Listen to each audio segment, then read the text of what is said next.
is the big story you missed this week. America's middle class has lost ground on the international stage. New report shows middle class workers in other countries now earning more than their counterparts here in the U.S. Can America resuscitate its middle class? Also, the Fed step into the haywire debate over horse carriages. Supporters of the proposed ban are taking down mayoral hopeful Christine Quinn, or took her down in part through a smear campaign. At least that's the allegation. Was it extortion or just plain politics? And free pre-kindergarten for every 4-year-old in New York City. That was the goal, and the applications are in, but now not enough seats for all the kids who want in.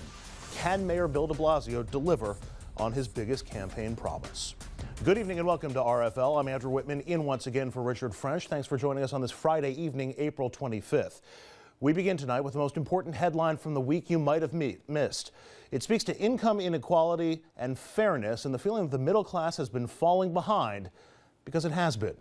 A study by the Times and an income study group concluding that the American middle class, the engine that powers our economy, and the group that most Americans believe themselves to be members of, our middle class is no longer the richest in the world. And consider for a moment the impact of that finding. It speaks to the American dream that every generation can and will do better than their parents. Also, it speaks to American dissatisfaction with the state of the nation, the economy, quality of life, even our own lives. And it speaks to the divide so many now see so clearly. For reasons beyond their own doing, America's rich are getting richer and everyone else is falling behind. And this has all happened in just the last 35 years. Here are the nations with the highest income levels per income level in 1980 on the left and 2010 on the right. In 1980, Americans were the top earners in every income level, the top to the 60th, and all of those percentiles down until you get to the bottom 5th percent. We made more than everyone else. Today, that's only true for the top half of earners. Now, middle income earners in Canada tie or top our incomes. And Americans who make the least now make even less compared to the rest of the world. Or as Harvard economics professor Lawrence Katz describes it, quote, the idea that the median American has so much more income than the middle class in all other parts of the world is not true these days. In 1960, we were massively richer than anyone else. In 1980, we were richer. In the 90s, we were still richer. That is no longer the case. So when did it all go wrong for our middle class? Well, the numbers say it started in 1980. This is the change in middle class income since then. 20% increases in middle class income in Canada and Britain, double-digit increases in Ireland and the Netherlands. Spain, for all their economic instability, has seen a 4% increase. The American middle class, an increase of 0.3%. The authors of the study offer 3 main reasons why it's happening. An education gap. They say younger Americans tend to be less educated than people of similar age around the world. A corporate pay divide. American executives being paid more than executives everywhere else. Low-end workers paid less than their global counterparts. And finally, income redistribution. Governments that actively seek to boost the take-home pay of low and middle income workers. And there's a good example of the political difficulties of trying to fix that gap playing out right now in Seattle. The mayor there, with lots of political backing, wants to raise the city's minimum wage to $15 an hour. Critics are balking, as you'd expect, but so are some supporters of a higher minimum wage. They argue that changing that much that quickly might actually hurt the argument across the national scope. There's a lot to digest and unpack on this issue, and joining us tonight to help us do just that, we have Assemblywoman Shelley Mayer, a Democrat who represents the city of Yonkers in Albany, and as always, political journalist and author Dominic Carter is here. And first of all, we've talked a lot about income inequality, wealth inequality. When you saw that report this week that we've fallen behind the rest of the world in terms of our middle class earnings, did it surprise you? I don't think it surprised me because we've been talking about income inequality here, and in fact, I think there's been a great deal of conversation across the country about it. But what it did do is document that median income, those in the middle, that is where we're falling behind. And there's always been this sort of premise that those at the top either worked harder or earned it more. And in fact, this study seems to indicate that it's that they started with more money, that they stay at the top. And that's what's really a problem for the American dream, because the idea was that those at the bottom and the middle would work their way up. And this study seems to show that's not happening. It's also, I agree with what the Assemblywoman just said, but it's also very much a political process, Andrew. We have seen, what's the one common denominator in the countries that have moved ahead?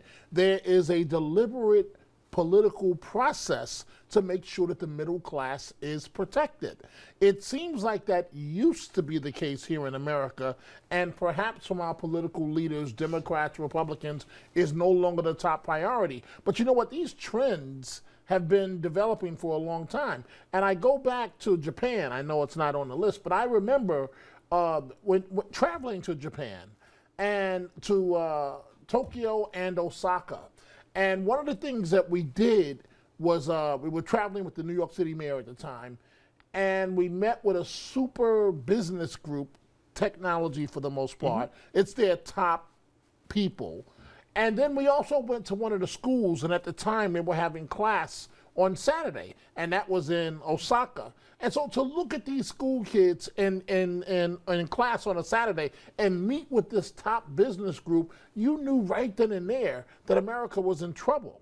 I mean, in terms of we're being surpassed not just by the middle class folding, if you will, but in many other issues as well. You mentioned the politics in all of this, and a lot of people say, well, it's sort of systemic now, that the system is ingrained where it's going to continue to provide advantages to the top end. It lets them keep and grow their wealth, and it works to the disadvantage of the middle class. Politically, all of this happened since 1980. There was a political shift in this country in 1980, and it was the election and the inauguration and the administration of Ronald Reagan.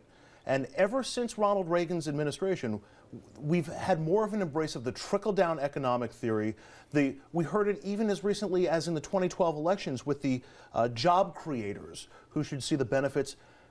Is it time for, and do you think this will lead to a re-examination of the orientation of our politics really since the Reagan era? Well, I think, the politics is a little funny way to put it, because ordinary middle-class citizens who feel this and know this don't always put a political label on it. That's a great point. They know that they are falling behind. They are not able to make it. Examples in my district, policemen, firemen, teachers who could live in Yonkers can no longer afford to live there. They have to move to Rockland, Dutchess, Is it Putnam. your sense that they blame somebody for this, and well, they blame, who are they blaming? They blame a variety of people, and I think that's why I'm saying the politics are not simple. Some of them blame the Democrats. Some of them blame the Republicans. Some of them say, pox on all their houses. All these people do nothing for us. We're just falling behind. But I think there is a role for politicians who are principled and pragmatic to try to find some ways out of the mess, both at the national level and some local things. You mentioned the minimum wage issue in Seattle. Here in New York, we're trying to get a law passed that would authorize municipalities to adopt their own higher minimum wage. It may not get to 15, but it might get to more than 8, which is our current minimum wage, which is unaffordable. And this is not the middle class. We're talking the lower class in terms of economics. But I think there are some things we can do legislatively at a local level, at a state level, and certainly national policies. But I think many people are very cynical about the political process and know this is happening, but don't put a political label on it. You have Democrats, you have Republicans that want to protect the middle class.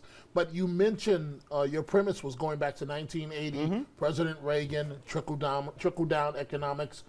But if you look, you have mainstream Republicans, mainstream Democrats that are actively working to protect the middle class. But the problem is, even with the Republicans, look how far they're being pulled to the right by the Tea Party crowd that is demanding, remember now, the number one premise with American politics now, don't fund a program unless you pay for it or you can prove the cut somewhere else.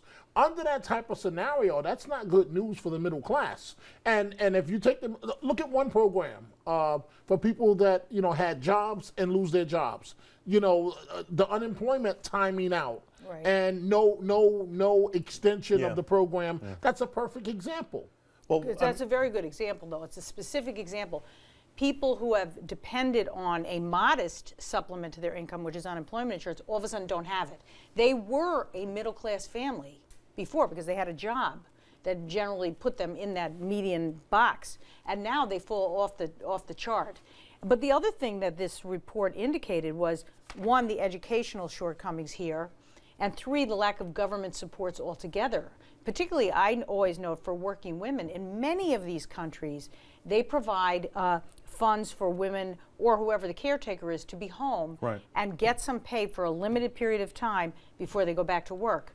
We have struggled here to get any kind of paid leave for either parent or an adoptive parent or taking care of someone else, something to supplement so you stay secure financially for a limited period of time. I'm not talking about handout. I'm talking about making good policy so that we can have families and have jobs and not fall behind these other countries. You wonder if it's almost too complicated an issue to digest in sound bites and in the way our political process works. And I think that's one of the challenges in our political system right now, is taking big issues like this one, complicated issues, and explaining it in a way that goes beyond sound bites that still get everyone's attention. But Andrew, partisan politics is strangling everything with the budget process.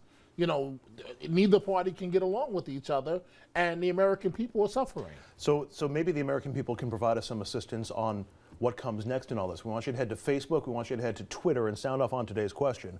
What should the U.S. do to strengthen its middle class? Up next, the FBI investigates an animal rights group's offensive against a former mayoral hopeful, Christine Quinn. Did its attacks on Quinn go too far? And also, Governor Andrew Cuomo with some pointed questions in his direction and a pointed defense when it comes to corruption and the corruption panel that he started and then canceled. More on that next.